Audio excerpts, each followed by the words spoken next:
శుక్లాంబరధరం విష్ణుం శశివర్ణం చతుర్భుజం ప్రసన్నవదనం ధ్యాయేత్ సర్వవిఘ్నోపశాంతయే. సర్వమంగళమాంగళ్యే శివే సర్వార్థ సాధకే శరణ్యే త్రయంబకే దేవి నారాయణే నమోస్తుతే. జ్యోతిషాభిమానులందరికీ నమస్కారం. 2025 మే నెల 18వ తారీఖు ఆదివారం రోజు పూర్వాభాద్ర నక్షత్రం 3వ పాదము ద్వారా మీనరాశి నుండి రాహువు సాయంత్రం 5 గంటల ప్రాంతంలో కుంభరాశిలోనికి ప్రవేశిస్తున్నాడు. అదే రోజు అదే సమయానికి కేతువు కూడా ఉత్తర నక్షత్రం 1వ పాదము ద్వారా కన్యా రాశి నుండి సింహరాశిలోనికి సాయంత్రం 5 గంటలకు ప్రవేశిస్తున్నాడు. అదే ఆదివారం రోజు. ఈ రకంగా మే 18 సాయంత్రం 5 గంటలకు రాహు మీనరాశి నుంచి కుంభరాశిలోనికి, కేతువు కన్యా రాశి నుంచి సింహరాశిలోనికి ప్రవేశించడం వల్ల రాహుకేతువులు ఇద్దరూ కూడా తమ యొక్క మార్పును ప్రారంభించడం వల్ల ఈ 12 రాశుల మీద వీటి ప్రభావం ఎలా ఉంటుంది? సహజంగానే మనము ఈ ఛాయాగ్రహాలైనటువంటి రాహుకేతువుల గురించి మనం మాట్లాడుకున్నప్పుడు ఇవి ఒక్కొక్క రాశిలో 18 నెలల పాటు అనగా 1.5 సంవత్సర కాలం తమ యొక్క ప్రయాణాన్ని కొనసాగిస్తాయి. శని భగవానుడు ఎలాగైతే 2.5 సంవత్సరం ఒక్కొక్క రాశిలో ప్రవేశించే సంచారాన్ని కొనసాగిస్తాడో, గురువు ఎలాగైతే సంవత్సర కాలం తన సంచారాన్ని ఒక్కొక్క రాశిలో కొనసాగిస్తాడో, ఈ రాహుకేతువులు మాత్రం ఈ మే 18 నుంచి 18 నెలలు అనగా 1.5 సంవత్సర కాలం రాహు కుంభరాశిలో, కేతువు సింహరాశిలో తమ యొక్క సంచారాన్ని కొనసాగిస్తారు. సహజంగా రాహు గురించి మనం మాట్లాడుకున్నప్పుడు ఒక పొగ వంటి ఆకారం, భయంకర రూపం, నల్లని శరీరం, వాత ప్రవృత్తి కలిగినటువంటి స్వభావం, వన సంచారం, అతిధైర్యం, సాహసం, పదవి వ్యామోహం, జూదం, గ్యాంబ్లింగు, దురాశ, అత్యాశ, అన్య భాషాభిమానం, అన్య దేశాభిమానం, బలాత్కారం, భ్రష్టత్వం, దొంగబుద్ధి, గొడవలు, కలహాలు, యుద్ధాలు, కేవలం ధనార్జనే ధ్యేయంగా ఉండడం, లేక పదవే ప్రధానంగా భావించడం, కుల మతాలను వ్యతిరేకించడం, సంస్కృతి సంప్రదాయాలను త్యజించడం, ఇటువంటి ఈ లక్షణాలన్నీ ఈ రాహువుకు ఉంటాయి. గంగా స్నానం, పితృతర్పణాలు, మరణాలు, శ్మశాన భూములు, ఇటువంటి స్వభావం కలిగినటువంటి ఈ రాహువు ఇప్పుడు కుంభరాశిలోకి ప్రవేశించాడు. ఇక కేతువు ఇంచుమించుగా రాహు లక్షణాలన్నీ కలిగి ఉండి వాటితో పాటు వైరాగ్యం, మంత్రజపం, అనుష్ఠానం, వేదాంతం, దైవజ్ఞానం, నిరాడంబరత, దీక్షలు, వ్రతాలు, పూజలు, తీర్థయాత్రలు, భిక్షాటన, తంత్ర విద్యలు, సన్యాసం, దేశాటన, తీర్థయాత్రలు, సంసారానికి దూరంగా ఉండడం, నపుంసక లక్షణాలు, సన్యాస లక్షణాలు, ఇవన్నీ కూడా కలిగి ఉంటాడు ఈ కేతు. మరి ఇటువంటి కేతు ఇప్పుడు సింహరాశిలో 18 నెలల పాటు ఆయన ప్రయాణాన్ని కొనసాగిస్తున్నాడు. అందుకే మన వాళ్ళు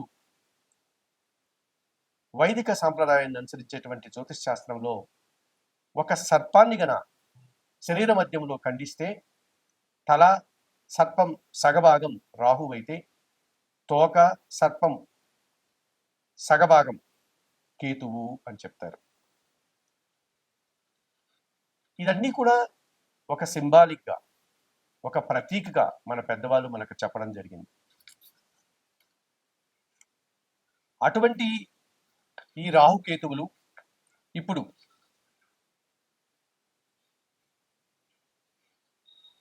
కుంభరాశిలో రాహువు, సింహరాశిలో కేతువు సంచారం కొనసాగుతోంది.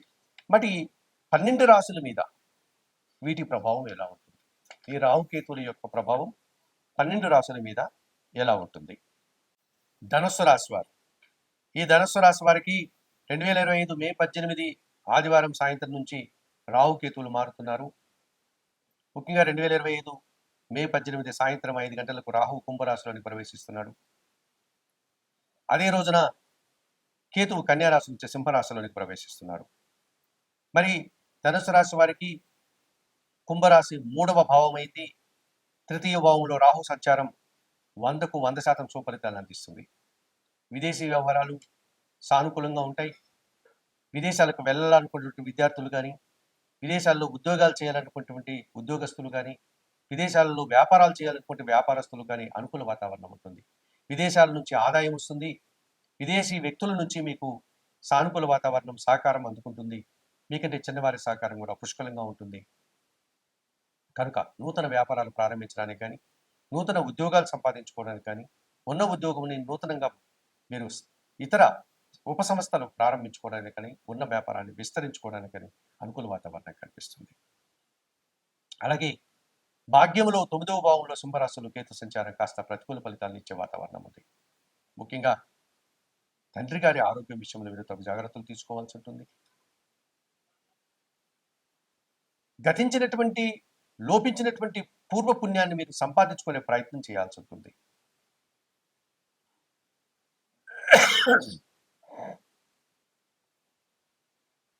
కొన్ని సందర్భాల్లో ఒక మంచి కార్యక్రమం చేయడానికి అనేక ప్రయత్నాలు చేసి ఇబ్బందులు కొని తెచ్చుకునే వారం అవుతూ ఉంటాం. ఈ భాగ్య కేతు దోషం వల్ల అలా జరగడానికి అవకాశం ఉంటుంది. ఎంత ప్రణాళికాబద్ధంగా ఒక కార్యక్రమాన్ని నిర్వహించాలని ప్రయత్నం చేసినా ఏదో ఒక ఆటంకం వచ్చి ఆ కార్యక్రమం ఆగిపోతూ ఉంటుంది.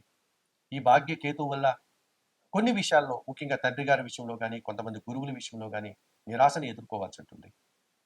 కొన్ని పూజాది కార్యక్రమాలను నిర్వర్తించి వాటిని పూర్తిగా మనం సంపూర్ణం చేయలేకపోతాం. విఫలమయ్యేటువంటి సందర్భాలు ఏర్పడతాయి. ఆ రకమైన అసంతృప్తిని మనం భరించాల్సి ఉంటుంది. చాలా సందర్భాల్లో నిరాశని ఎదుర్కోవాల్సి ఉంటుంది. చాలా సందర్భాల్లో ఆటంకాలను ఎదుర్కోవాల్సి ఉంటుంది. ఎంత ప్రయత్నించినా అనుకున్న కార్యక్రమాలు పూర్తి చేయలేని పరిస్థితి ఈ భాగ్యంలో కేతు మనకిచ్చే వాతావరణం కనిపిస్తుంది. దైవ సంబంధమైనటువంటి పూజాది కార్యక్రమాలు కొన్ని ఇష్టంగా చేయాలనుకుంటే కొన్ని సందర్భాల్లో అనుకూలంగా ఉంటాయి. ఆ రకంగా పుణ్యఫలాన్ని సంపాదించుకోవాల్సి ఉంటుంది. నిత్యం ఉలవలను బాగా ఉడికించి బెల్లం పొడితో కలిపి ఆవులకు కానీ, లేకపోతే పేదవారికి కానీ ప్రసాదంగా దానం చేయండి, లేక ఉలవలను దానం చేయండి. ఈ రకంగా చేయడం వల్ల భాగ్యకేతువు నుంచి కొంతవరకు మనం ఉపశమనం పొందడానికి అవకాశం ఉంటుంది. మరి ఈ భాగ్యకేతు దోషం నుంచి బయటపడడానికి నిత్య గణపతి ఆరాధన చేయండి. కాణిపాకం లాంటి సుప్రసిద్ధమైనటువంటి గణపతి ఆలయానికి వెళ్ళి స్వామివారిని సందర్శించుకోండి. అవకాశం లేని వారు మీ కుటుంబంలో చిన్న గణపతిని ఏర్పాటు చేసుకుని నిత్యం గణపతిని ఆరాధించండి, గరికమాలను సమర్పించండి, ధూపదీప నైవేద్యాలతో గణపతిని పూజించండి, గణేశాష్టకం చదువుకోండి. ఉలవలను పేదవారికి కానీ, లేకపోతే గోశాలలకు కానీ దానం చేయండి. ఈ రకంగా చేయడం వల్ల ఈ ధనుసు రాశి వారికి మరింతగా మంచి ఫలితాలు రావడానికి అవకాశం ఉంటుంది. మరి ఈ రాహుకేతుల మార్పు వల్ల ధనుసు రాశి వారు తృతీయ భావంలో రాహు ఇచ్చేటువంటి సుఫలితాలను అందించుకుంటూ భాగ్యభావంలో కేతు ఇచ్చేటువంటి దోష నివారణ కోసం చెప్పిన పరిహారాన్ని నిర్వర్తించుకుని ఆయుర ఆరోగ్యాలతో ఆర్థిక అభివృద్ధిని పొందాలని మనస్ఫూర్తిగా కోరుకుంటూ సర్వే జనా సుఖినో భవంతు. నమస్కారం.